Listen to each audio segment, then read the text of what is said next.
Lecture number idea है, lecture number 76।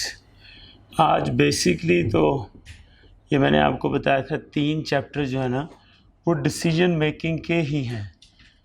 उनमें जैसे पहले है आपका target costing,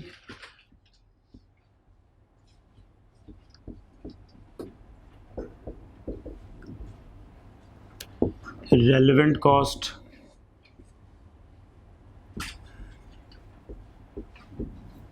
and some basically short term decisions.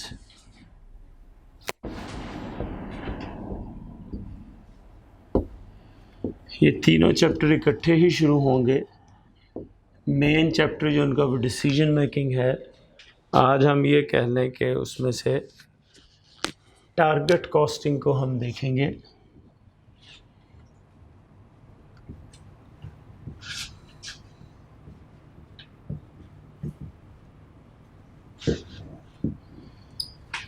Target costing के अंदर 3 टर्म्स अहम हैं। एक आपकी सेल प्राइस, दूसरी आपकी एस्टिमेटेड या कॉस्ट, तीसरा आपका desired profit.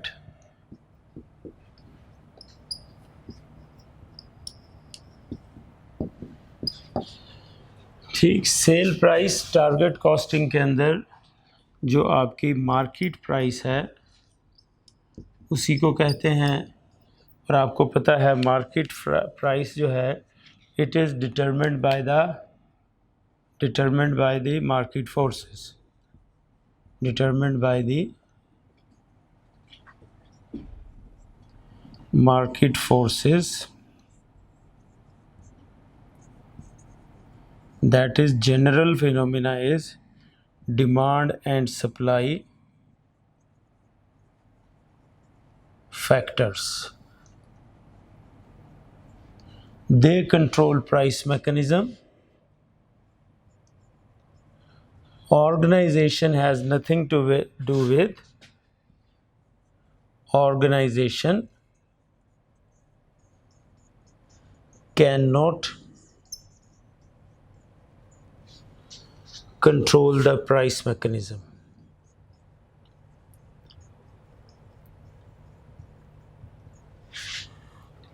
Price.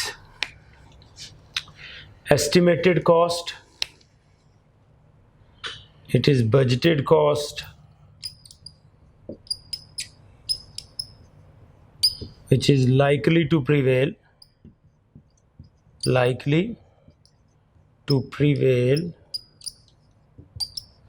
in real situation. ठीक, desired profit is a desired return on investment expected by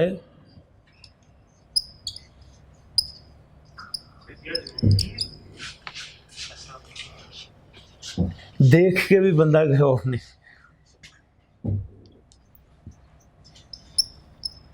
share holders.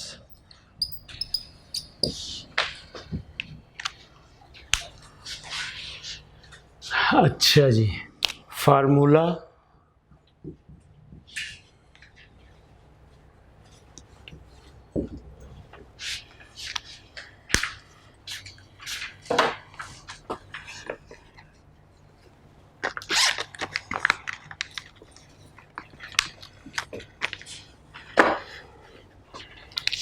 target cost is equal to mark sale price minus desired profit.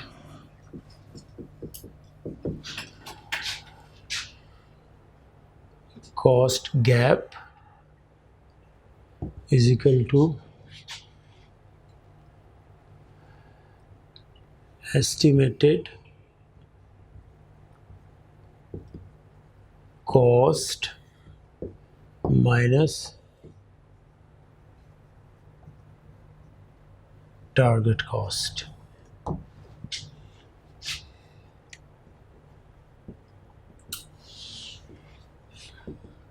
Bridging the cost gap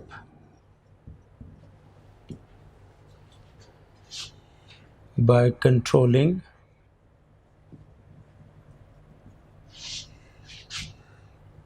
any of the controllable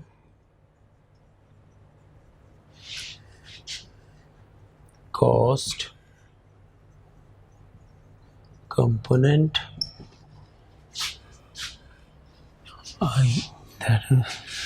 for example material, labor, FOH.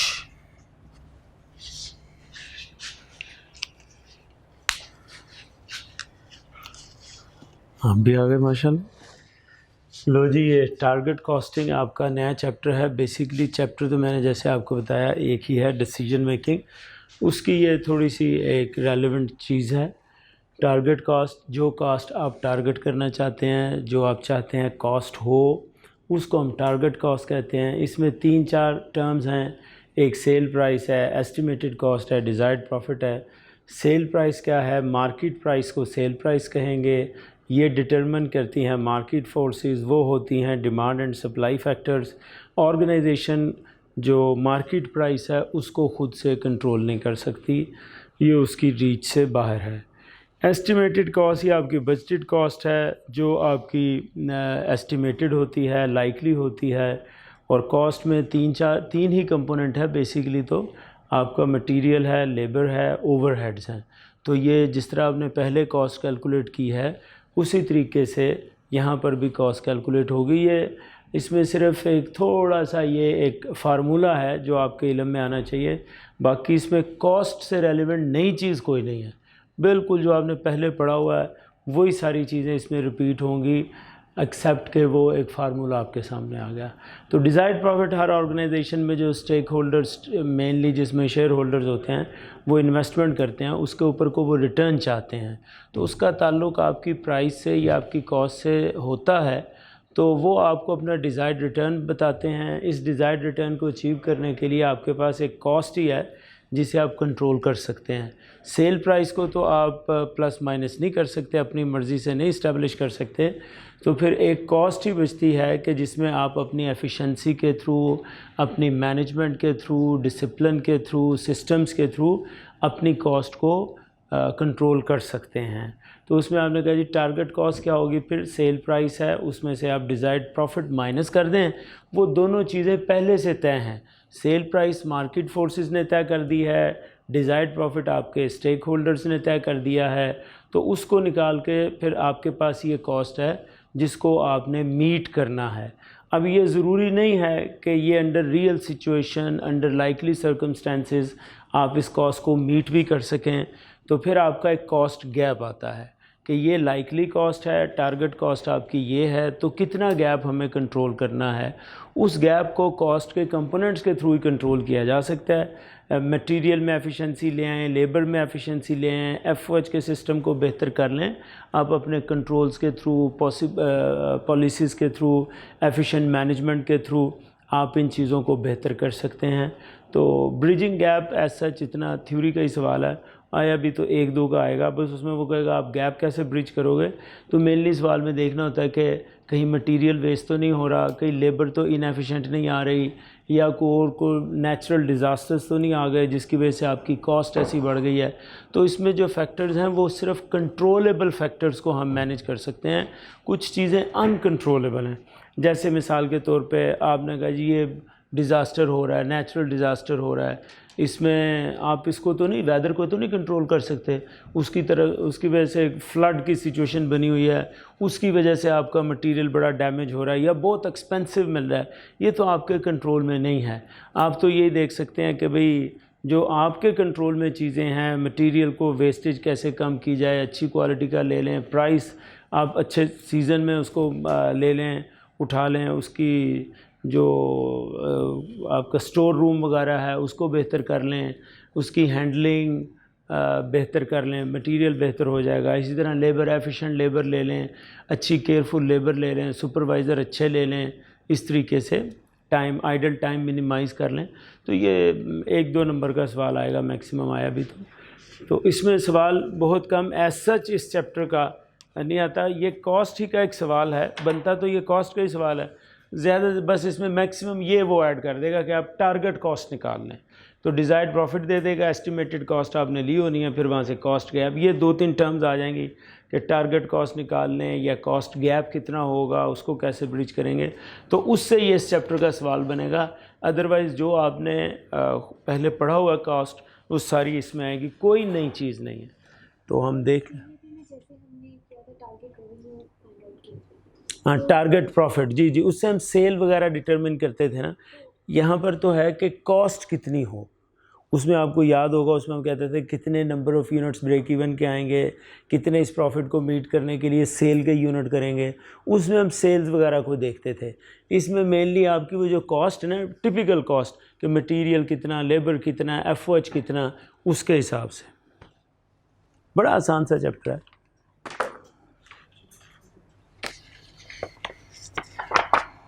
Low ji,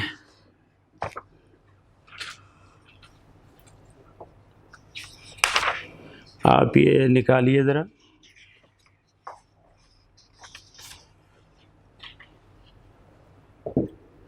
page 452, page 452, self solving questions हैं। इसमें कोई बिल्कुल भी technicality ऐसा सच नहीं है जो आपके नज़र से ना गुजरी हो, थोड़ी सी प्रैक्टिस है उसकी। एग्ज़ाम्पल 3 मैं इसको टेकअप कर रहा हूँ, पेज है आपका 452। आप देख लीजिए, कैलकुलेशन में आपको नज़र आएगा, बुक्स तो सबके पास है ना, ठीक है। इसमें आपको नज़र calculate target cost gap, gap calculate कर लीजिए।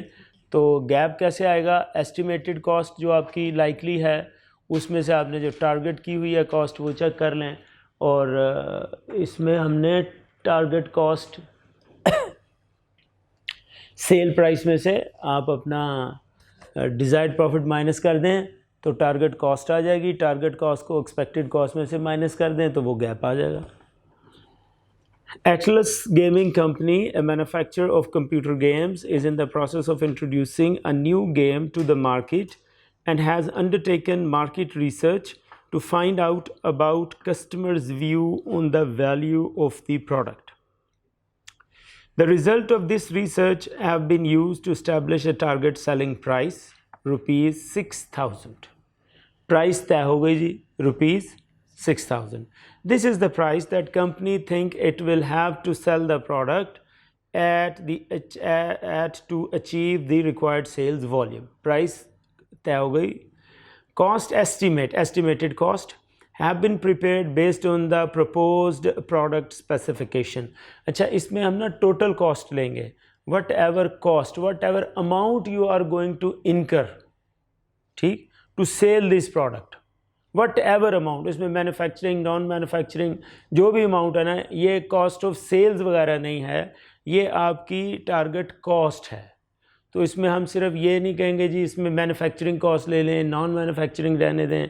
ऑर्गेनाइजेशन जो भी कॉस्ट इनकर कर रही है, चाहे वो मैन्युफैक्चरिंग से रिलेटेड है, चाहे वो आपकी नॉन मैन्युफैक्चरिंग कॉस्ट है, तो वो सारी कॉस्ट हम इसमें कंसिडर करेंगे। Manufacturing cost per unit, direct material 321, direct labor 2403, direct machinery cost 112, ordering and receiving 23, quality assurance 460, non-manufacturing cost per unit. Marketing 815, distribution 325, after sale service, ये सब आप सर्विसेज दे रहे हैं, उसके ऊपर आपकी प्राइस लग रही है। तो ये अगर आप टोटल कीजिए कितनी है। And the target profit margin for the game is 30% of the target selling price. Very easy, hardly 1 minute का सवाल है।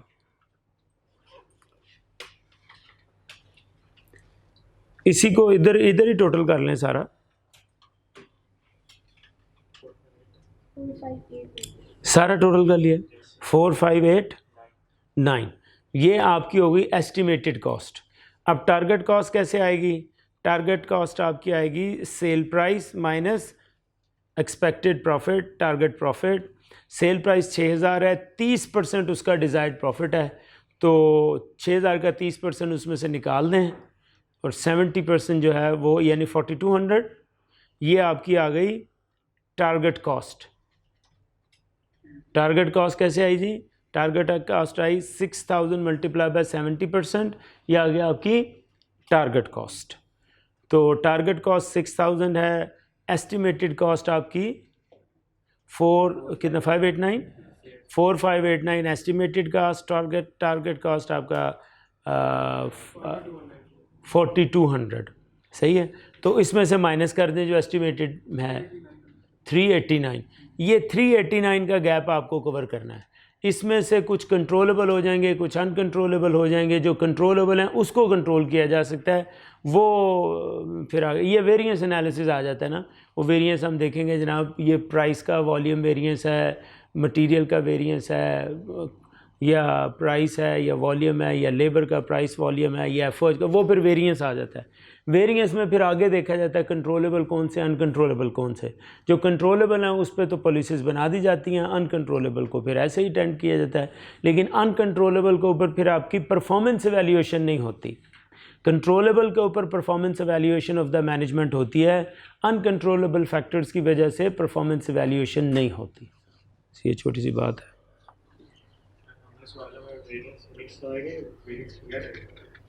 ये वाला सवाल हाँ हो सकता है एक ओवरऑल वेरिएंस दे दे कि ये टोटल वेरिएंस है, नीचे फिर वो सवाल बना देगा आपको कि मटेरियल में ये प्रॉब्लम है, लेबर में ये प्रॉब्लम है, तो वेरिएंस आपने निकाला ही हुआ है।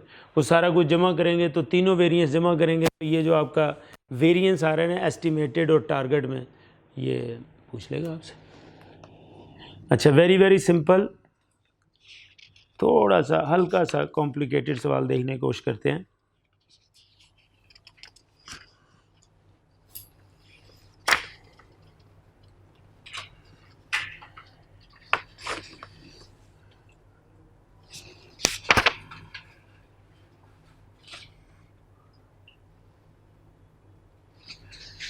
पेज 456 लीजिए ज़रा। ये सिर्फ आपको इस टर्म्स का पता होना ज़रूरी था, बस इस सवाल में कोई और दूसरी चीज़ नहीं है कि आपको टर्म पता होनी चाहिए, टारगेट कॉस्ट क्या होती है, इसका फार्मूला क्या है, और कॉस्ट गैप क्या होता है, बस इतना सा पता होना चाहिए। एग्जाम्पल 6 है पेज 456।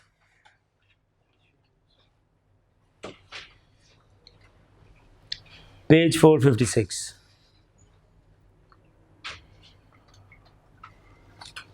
इसकी भी पहले रिक्वायरमेंट देख लीजिए। रिक्वायरमेंट है calculate the revised projected cost, यानी उसने कुछ प्रोजेक्शंस दिए हैं, प्रोजेक्शन भी एस्टिमेट्स दिए हैं उसने कॉस्ट के कुछ, उसने फिर बीच में कुछ चेंजेस लेके आया, वो कहता है जी अब रिवाइज्ड कॉस्ट निकाल दीजिए। पढ़ लेते हैं सवाल। Company wishes to introduce a new product to the market, company estimates the market for the product to be 50,000 units, कि 50,000 यूनिट्स इनके सेल होने चाहिए। Company uses target costing, current projected cost are as follows rupees in 1000, manufacturing cost bought in parts जो आपने purchase किए हैं 100 components की price उसने दी हुई है 50,000। एक कंपोनेंट की निकालेंगे तो हम शुरू से ऐसे काम करते हैं, एक कंपोनेंट की निकाल लें, बेशक 500 हो गया। डायरेक्ट असेंबली, डायरेक्ट लेबर है असेंबली जोड़ना of components 10 hours multiply by 500 per hour, तो ये पहले ही पर यूनिट है। अच्छा, उसमें ऊपर पर कंपोनेंट है, ऊपर बॉट इन पार्ट्स जो है ना, कंपोनेंट्स को जोड़ें तो ऊपर बनता है एक यूनिट ही है उसका, तो कंपोनेंट्स हैं, पर यूनिट नहीं हम उसे कह सकते, हम उसके पर कंपोनेंट कह सकते हैं कि ऊपर जो हमने कॉस्ट निकाली है ना 500, वो पर कंपोनेंट है। उनको 100 कंपोनेंट्स मिलते होंगे तो वो एक यूनिट बन जाता होगा।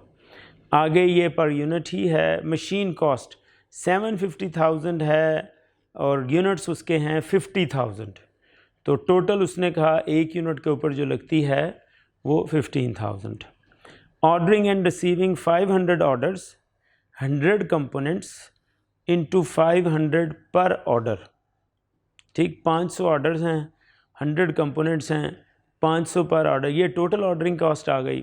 उसको उसने डिवाइड कर दिया हुआ है 50,000 यूनिट्स पे, तो ऑर्डरिंग कॉस्ट आपकी एक ऑर्डर पे 500 आ गई, मतलब एक यूनिट पे 500 आ गई। Quality assurance 10 hours 800 per hour 8,000। Rework cost 10% probability of failure into 10,000, cost of rework 1,000. Non-manufacturing cost, distribution 10,000, warranty 10% probability of recall, multiply by 15,000, cost to correct 1,500.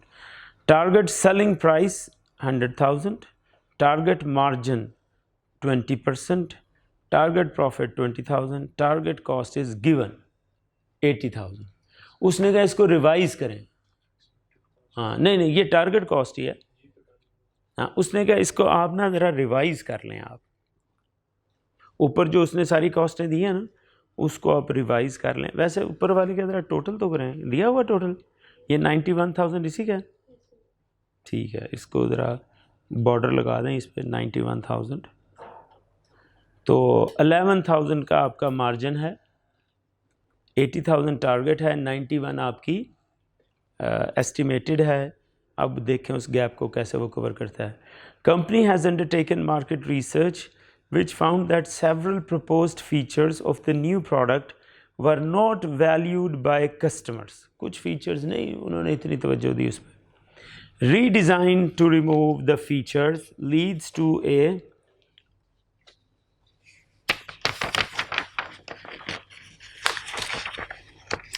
reduction in the number of components down to 80 components and a direct material cost reduction of 12%। लो जी, अब हम साथ इसका answer भी सामने है, बड़ा आसान है। आपका पहले जो आपकी कंपोनेंट्स है वो 100 थे, उसकी वजह से 100 कंपोनेंट्स की ऑब्वियसली कॉस्ट थी, तो वो उसकी थी 50,000। अब उसने कहा जनाब वो 80% कंपोनेंट्स हैं और 12% जिसकी वजह से बेसिकली रिडक्शन हो गई, कम कंपोनेंट्स होने की वजह से, और भी कुछ फैक्टर्स होंगे, तो ओवरऑल जो रिडक्शन आपकी आई वो कितनी आई जी 12%। तो 50,000 का आप 12% ले लें, ठीक है, 44,000।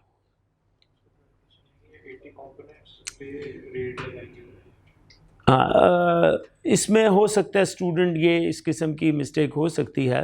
मेरे ख्याल में अगर स्टूडेंट ये करे भी कि 80 कंपोनेंट्स की लहदा ले ले, वो वॉल्यूम की कॉस्ट ले ले और फिर रेट को 12% और कम कर दे, मेरा ख्याल अगर ये कोई काम हो तो इस पे स्टूडेंट की गलती नहीं कंसीडर करनी चाहिए, इतना का मार्जिन होना चाहिए। वैसे उसने फिर से स्टेटमेंट पढ़ लेते हैं, reduction in the number of components down to and a direct material cost reduction by 12%। इसमें यूँ हम कह सकते हैं थोड़ा सा मार्जिन इस तरफ जाता है कि कॉस्ट में ना क्वांटिटी और रेट दोनों ही चीज़ें शामिल होती हैं। यानी जब आप कॉस्ट की बात करते हैं ना, तो कॉस्ट का मतलब है इसमें क्वांटिटी भी कम हो गई, इसमें रेट भी कम हो गया। तो जब वो 12% कॉस्ट की बात कर रहा है तो फिर सेफ साइड ये है कि आप 50,000 जो कॉस्ट है उसको 12% कम कर दें, उसमें मटेरियल के कंपोनेंट्स भी आ जाएंगे और उनका रेट भी आ जाएगा। लेकिन मेरा अपना ख्याल है कि अगर स्टूडेंट यहाँ पे अगर मार्जिन वो कर लेता है टी, तो कोई इतना बड़ा ब्लंडर नहीं है ये।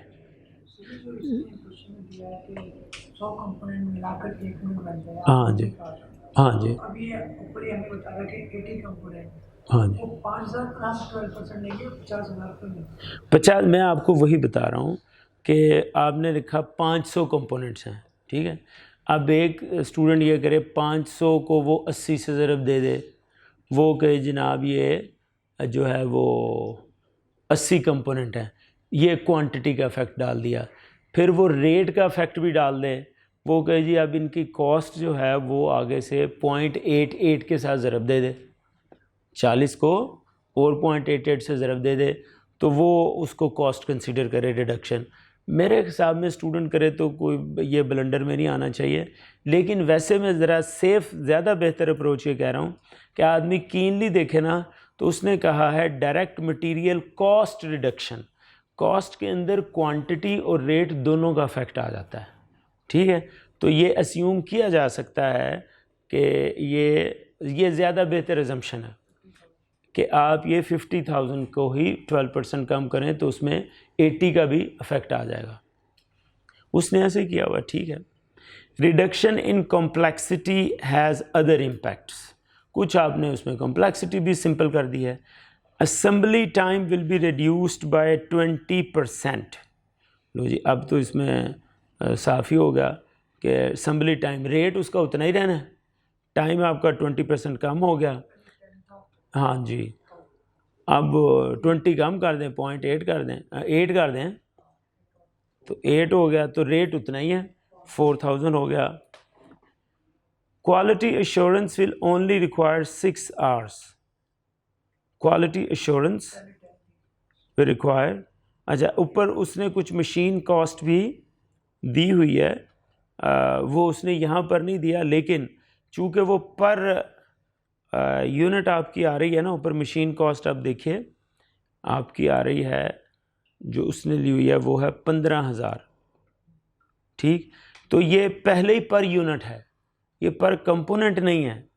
मशीन कॉस्ट जो आप देखें 7.5 लाख ली हुई है ना पीछे, वो पहले ही पर यूनिट है, तो यूनिट तो उतने ही रह रहे हैं ना, उसमें कंपोनेंट्स चेंज हो रहे हैं, यूनिट उतने ही हैं, यूनिट में तो कोई मसला नहीं है, per unit will remain same. वो 7.5 लाख है, 50,000 के यूनिट्स के ऊपर है, वो 15 पहले थी, 15 अब है। अब ऑर्डरिंग एंड रिसीविंग, अब ऑर्डरिंग एंड रिसीविंग के ऊपर थोड़ा सा फ़र्क पड़ जाएगा, क्योंकि वो कंपोनेंट्स की ऑर्डरिंग एंड रिसीविंग हो रही है। जो आपको कॉस्ट पड़ रही है ना, वो हर ऑर्डर के ऊपर वो 100 कंपोनेंट्स ले रहा है, अब 80 कंपोनेंट्स लेगा, वो चेंज हो जानी है। पहले तो वो कंपोनेंट्स के एतबार से ले रहा है ना, 500 ऑर्डर हैं, 100 कंपोनेंट हैं, फिर हर ऑर्डर की 500 ले रहा है, ठीक है। और फिर उसके बाद उसको 50,000 यूनिट्स पे डिवाइड कर रहा है। अब वो 500 ऑर्डर्स हैं, लेकिन अब कंपोनेंट कम हो गए, तो वो टोटल जो बन रहा था आपका 500, वो बन रहा था 500 multiply by 100 then 500 afterwards divided by 50,000। अब वो 500 हैं तो उसमें कंपोनेंट कम हो गए हैं, 80 हैं, चूँकि उसने खुद से अगर वो ना देता बीच में कंपोनेंट 100, हमें ऑर्डरिंग कॉस्ट दे देता, तो फिर ऑर्डरिंग कॉस्ट सेम रहनी थी, ordering cost divided by number of units पे चला जाना था। लेकिन उसने उस कॉस्ट को डिटरमिन करते हुए नंबर ऑफ़ कंपोनेंट्स पे एम्फेसिस किया है, शो किया उसने, तो फिर हम भी उसमें करेंगे। तो 500 ऑर्डर्स हैं 100 कंपोनेंट्स से पहले, तो 500 आ गई कॉस्ट, अब 80 कंपोनेंट्स आ गए। फिर मैं बता दूं, अगर ये कंपोनेंट्स को उसमें कैलकुलेशन में ना शो करता तो हम भी ना लेते, हम उसको पर यूनिट ही रखते, लेकिन उसने चूँकि शो किया है तो हम उस डिटेल्स में जाएंगे, उसको 80 पे ले जाएंगे। अच्छा जी, क्वालिटी एश्योरेंस भी हो गई कि पहले 10 आवर्स थी, 800 थे, अब 6 आवर्स हैं, 800 हो गए। ऊपर आ गया probability of a failure at the inspection stage will fall to 5%। तो वो फेलियर की प्रोबेबिलिटी उसने 10% दी हुई है, ठीक, अब वो 5% हो गई। तो 10% पहले 10,000 का था, अब वो 5% हो गया, 50% हो गया। 5% किस पे लगाएंगे? टोटल 50,000 रीवर्क कॉस्ट, रीवर्क के ऊपर ही फेलियर हो रहा है। फेलियर रीवर्क करते कब है? जब फेलियर हो जाए, लिखा हुआ उसने। डायरेक्ट मटेरियल ये नहीं समझ आई। अच्छा, आप क्या समझिए यहाँ से? आप बताएं पहले। 12% रिड्यूस मतलब कि 100 सबसे पहले 80 कंपोनेंट्स के अकॉर्डिंग फाइंड आउट करेंगे 50,000 को, उसके बाद उसको 12% रिड्यूस। जी मैंने आपको कहा अगर आप ये करें तो मेरे पास अगर आएगा सवाल तो मैं उसको मार्क्स दे दूंगा, लेकिन उसकी एजम्पशन मुझे ज़्यादा बेहतर लग रही है। देखें, कॉस्ट दो चीज़ों का आउटकम होती है, एक होती है क्वांटिटी, एक होता है रेट। क्वांटिटी को रेट से जमा ज़रब दें तो फिर ही कॉस्ट आती है ना। अच्छा, अब ये दोनों चीज़ें वेरी कर सकते हैं, जैसे आप करें, आपने कहा कि जी पहले 100 थे अब 180 हो गए, तो उसमें वेरिएशन आ गई, उसको कंसीडर कर लें। फिर आप रेट को भी 12% कम कर दें, ठीक है, मेरे लिए तो ठीक है। लेकिन बेहतर एजम्पशन ये है, चूँकि कॉस्ट में क्वांटिटी का इफेक्ट आता है, तो जब आपने कहा ना कॉस्ट रिड्यूस हो गई, तो इसका मतलब है उसमें क्वांटिटी का इफेक्ट कंसीडर हो गया है 12%, तो वो कॉस्ट कंसीडर कर रहे हैं ना, तो रेट नहीं कंसीडर कर, कॉस्ट कंसीडर कर रहे हैं। कॉस्ट है तो इसका मतलब है उसमें क्वांटिटी भी है और उसमें रेट भी है, दोनों चीज़ें आ गई, उसको 12% कम कर। ये ज़्यादा बेहतर एजम्पशन है, चूँकि उसने लफ्ज़ कॉस्ट इस्तेमाल किया। रेट करता तो फिर आपकी बात बिल्कुल ही ठीक हो जाती, लेकिन फिर भी मैं समझता हूँ अगर कोई स्टूडेंट कॉस्ट को रेट का सब्सटीट्यूट समझता है तो इट्स फाइन, ओके, ठीक है। अच्छा जी, कॉस्ट ऑफ आ गया, the probability of an after sale failure will also fall to 5%। लो जी, आफ्टर सेल कितनी थी जी? पहले 10 थी, हाँ जी हाँ जी। आफ्टर सेल दी हुई है ना। Probability of an after sale failure will also fall to 5%। जी आफ्टर सेल की कितनी है जी, कॉस्ट कितनी है?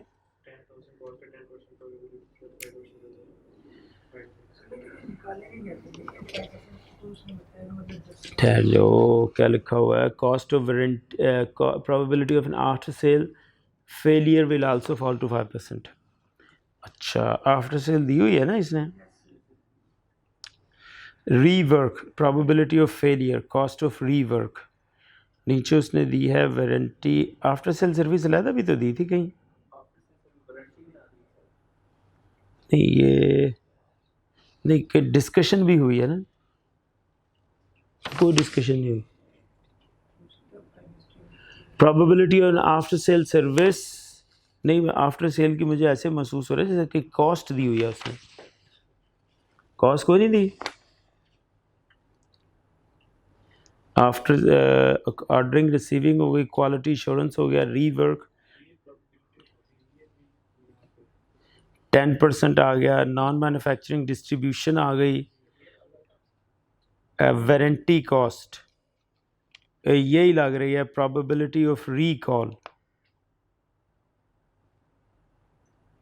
मुझे हमें खाम खा लग रहा है, अभी भी लग रहा है कि कहीं आफ्टर सेल की ना उसको सर्विस पड़ी है। ऊपर आया है इससे पहले आफ्टर सेल, ये मुझे माइंड वेव क्यों आ रही है? वारंटी आफ्टर सेल ही होती है। नहीं होती, होंदी है। मुझे ऐसे महसूस हो रहा है जैसे मैंने आफ्टर सेल की कोई कॉस्ट पड़ी है, हो सकता है कहीं जेन में पुरानी याद हो। तो बहरहाल इसको क्या करेंगे जी, probability of after sale failure will fall to 5%। जी आफ्टर सेल जो है ये अब किसको कंसिडर करेंगे जी? वारंटी को, वारंटी आफ्टर सेल होती है, ठीक है। तो आप इसको अब कितना करेंगे? 750। तो ये 750 इसने यहाँ कहीं कंसिडर किया हुआ है, साथ ही उसने एक और काम भी किया है ना, दो काम है भाई जी। एक उसने ये कहा cost of warranty correction will fall, हमने पूरा सवाल नहीं असल पढ़ा था, cost of warranty correction will fall bye 2000, यानी एक तो वारंटी की करेक्शन की कॉस्ट जो है वो 2000 कम हो गई, तो वो पहले थी 15,000 अब हो गई 13, और अब उसका प्रोबेबिलिटी ऑफ रिकॉल ये भी 10 से 5 हो गई। दो एडजस्टमेंटें आई इसमें, एक आपकी वारंटी कॉस्ट जो है 15,000 थी, ये 2000 कम होकर 13,000 हो गई, फिर उसमें 10% प्रोबेबिलिटी थी, ये भी रिड्यूस होकर 5 हो, तो अल्टीमेट इम्पैक्ट 650 का आया। Is it okay? आखिरी बात उसने की है, reduced weight of the product will reduce shipping cost by 10,000 per unit. Shipping cost कहाँ पे थी? हाँ, डिस्ट्रीब्यूशन भी है भाई, डिस्ट्रीब्यूशन भी है। शिपिंग कॉस्ट डिस्ट्रीब्यूशन की कॉस्ट ही होती है ना, ठीक है।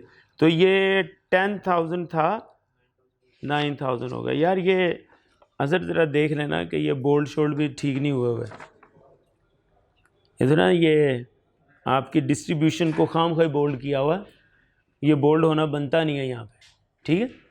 इसको भी ज़रा देख लेना। इसी तरह मशीन कॉस्ट भी बोल्ड हुई हुई है। वो स्टूडेंट खाम खा से कंफ्यूज हो जाता है कि ये पता नहीं कोई रिज़ल्ट है या ये कोई ज़्यादा अहम चीज़ है। ये मशीन कॉस्ट का भी बोल्ड ख़त्म करना है और डिस्ट्रीब्यूशन का भी बोल्ड ख़त्म करना है, ठीक है। हो गया भी सवाल। तो टारगेट कॉस्ट आपकी उसने 91,000 रखी हुई थी, जिसको आपने रिवाइज करके कितनी हो गई जी? 78,350, ठीक है। और 80 थी उसकी तो टारगेट कॉस्ट 80 थी ना, 80,000 थी, तो कवर हो गई जी। आपने जब उसको रिवाइज किया, ये कंट्रोल्स हैं असल में। अगर आपको आए ना क्या किस तरह कंट्रोल करेंगे, तो ये सवाल ज़रा ज़हन में ले आएँ कि असेंबली टाइम कम हो सकता है, क्वालिटी इंश्योरेंस को इम्प्रूव किया जा सकता है, probability of failure of inspection को बेहतर किया जा सकता है, वारंटी कॉस्ट, ये सवाल बस ज़हन में ले आएँ। इसके 10-12 पॉइंट्स जो है ना, इतने तो हैं ही ना, तो ये उसके मैयर्स हैं कि इस तरीके से कॉस्ट कैन बी कंट्रोल्ड, ठीक है। 2-3 बहुत आया, अव्वल तो ये नहीं आता कि कॉस्ट को गैप को कैसे कवर करेंगे, बहुत मुश्किल है, वेरी रेयर। लेकिन आ जाए तो ये आपके सामने एक थोड़ा सा फूड फॉर थॉट आ गया कि इस तरीके से। मेनली तो यही आपके जहन में रहना चाहिए कि 3 कंपोनेंट्स हैं, मटेरियल, लेबर और एफओएच।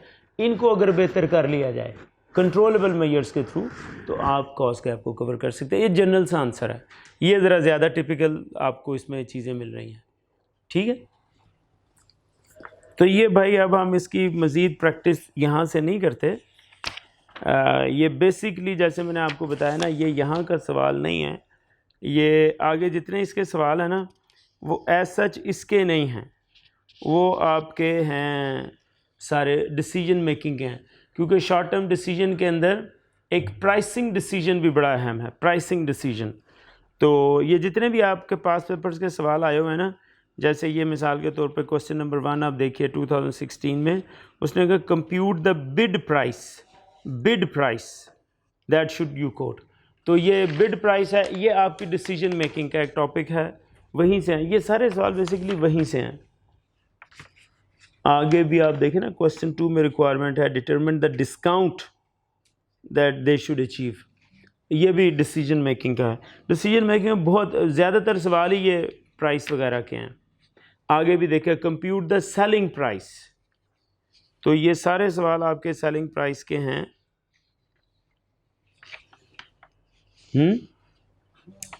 आज चैप्टर नया शुरू कर देते हैं, और वो थोड़ा सा नॉलेज है ताकि कल से ना हम पास पेपर शुरू कर दें।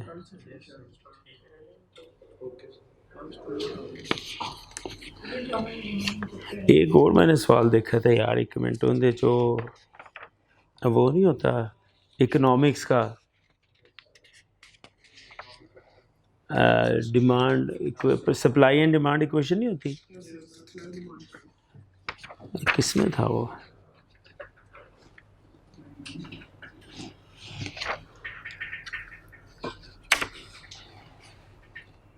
हाँ, ये 5 देखें ज़रा, एग्जाम्पल 5 देखें, पेज 454।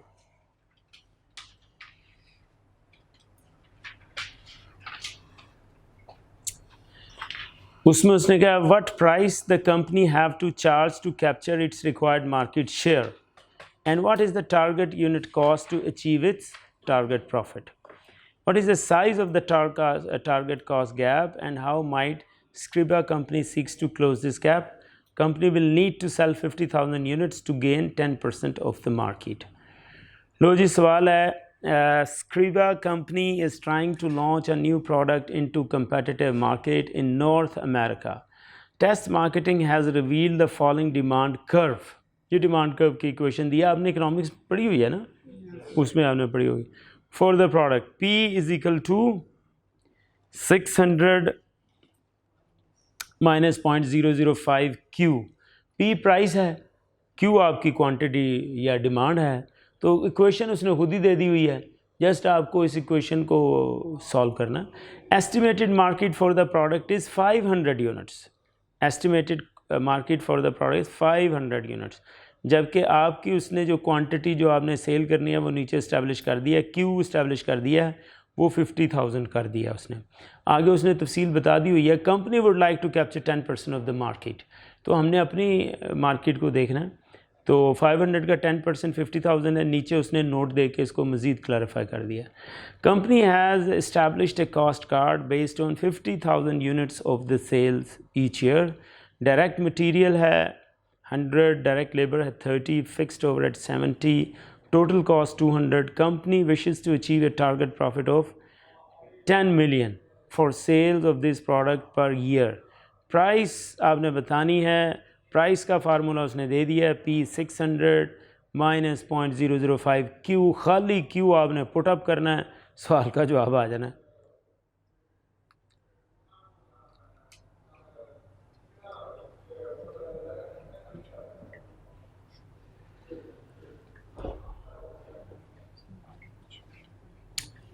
ठीक है, वेरी वेरी इजी, सिर्फ क्यू को पुट करना था। क्यू को पुट किया तो price is ₹350। Since the company wishes to generate 10,000 profit in total, this equates the unit profit of 10 million divided by 50,000, 200 का प्रॉफिट वो चाह रहा है। Once target price and the target profit are available, it is possible to calculate the target cost. Target price भी given है 350, target profit भी given है 200 and the remaining is 150 per unit cost. Very very simple.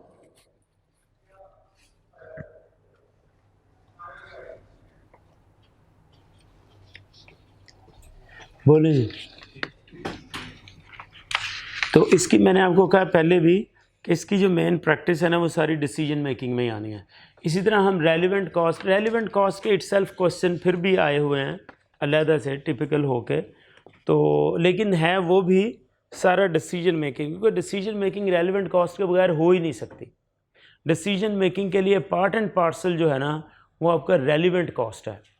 तो exclusive question relevant का आना या decision making का आना वो एक ही बात है।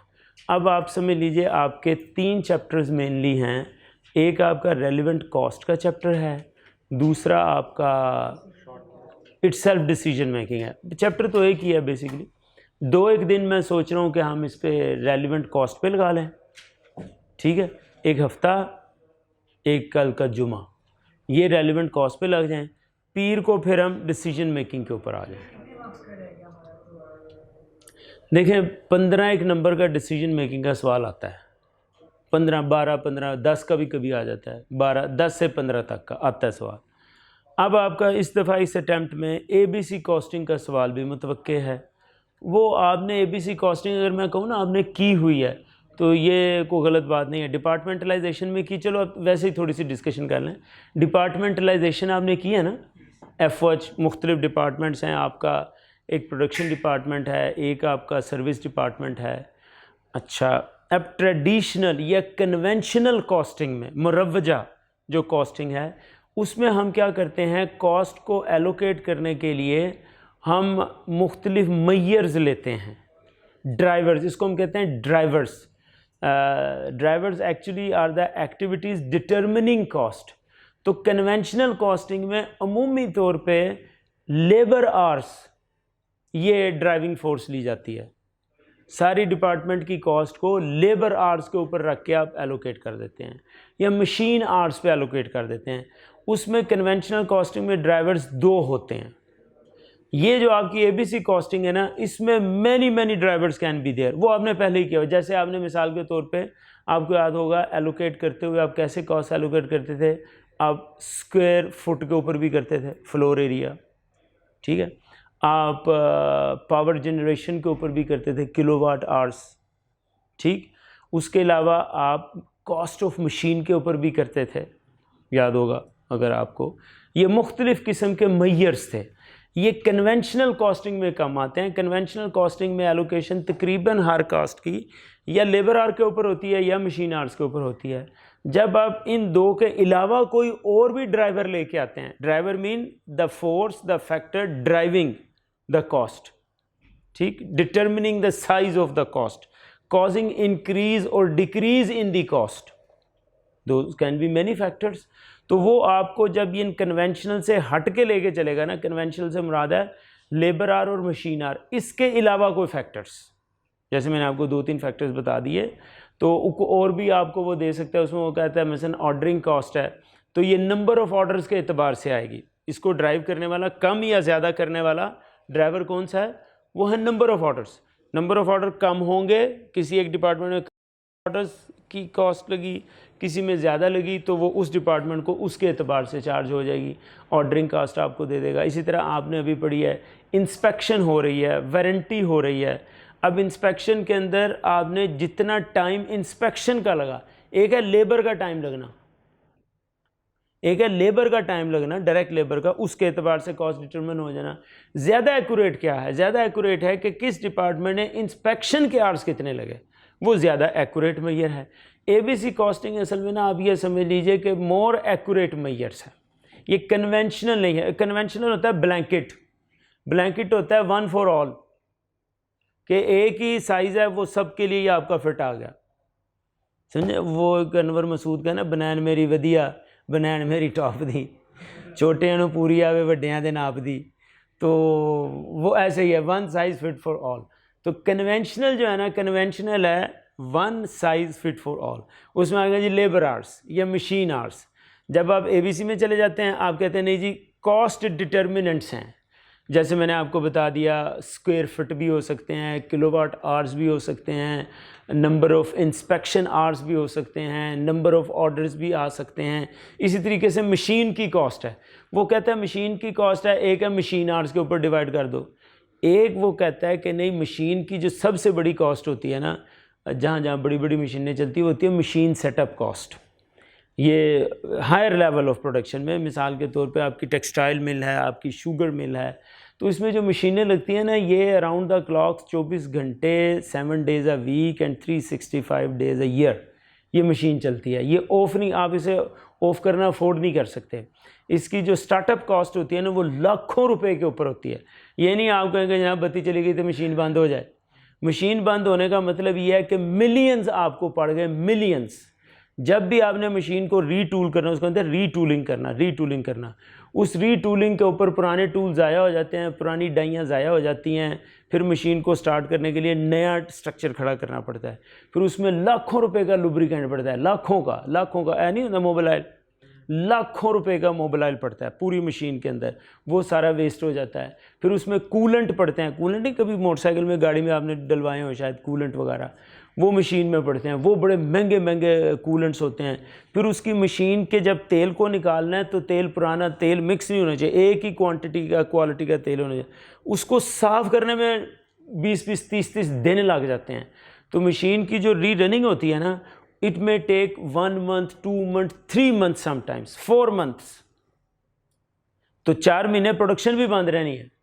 तो ये बड़ी 2 साल में 3 साल में एक दफ़ा मशीन को स्टार्टअप करते हैं, फिर मशीन चलती रहती है, फिर 2-1 साल के बाद उसको दोबारा रनिंग टाइम स्टार्टअप टाइम देते हैं। तो ये छोटी कॉस्ट है, ये सबसे बड़ी कॉस्ट होती है, huge, it's in millions, tens of millions.